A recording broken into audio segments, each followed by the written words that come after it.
Welcome to this edition of Chalk Talk. Okay, so here we are on a 5-on-6 scenario. We're down a player, and the other team is on offense, and some things to think about. Talked about earlier, we want to try and make as much of it as black and white as possible. When there's certain scenarios you're running into a number of times over and over. As a coach, you want to be able to convey to your players what they should be running, and as a player, you want to know what you're supposed to do in each situation. Okay, so that's more of a communication.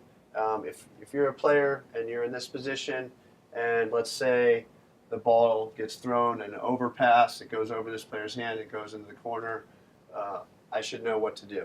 Okay, so whether you have a game plan that you don't do anything, that's fine. That can be what you do.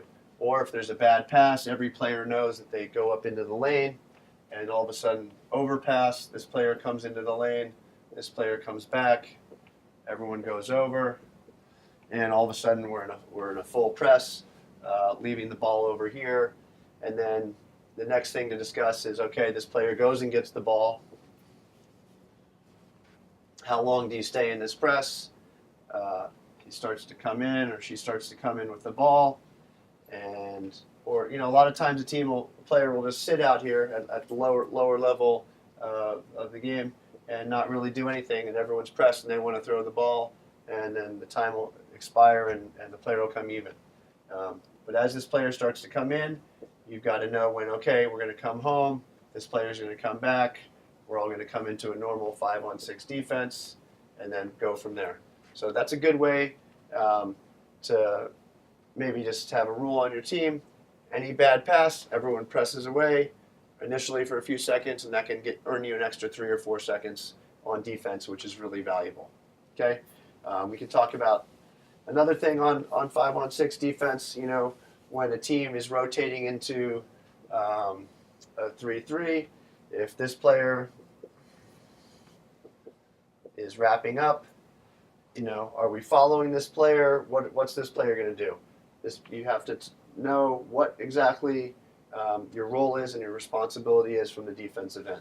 Okay, so a lot of times you'll see a play where this player will rotate up, and the ball will come over here, and this player will go attack this player, and they'll simply lob the ball right over, and there's no coordination, and this player will catch the ball and shoot it.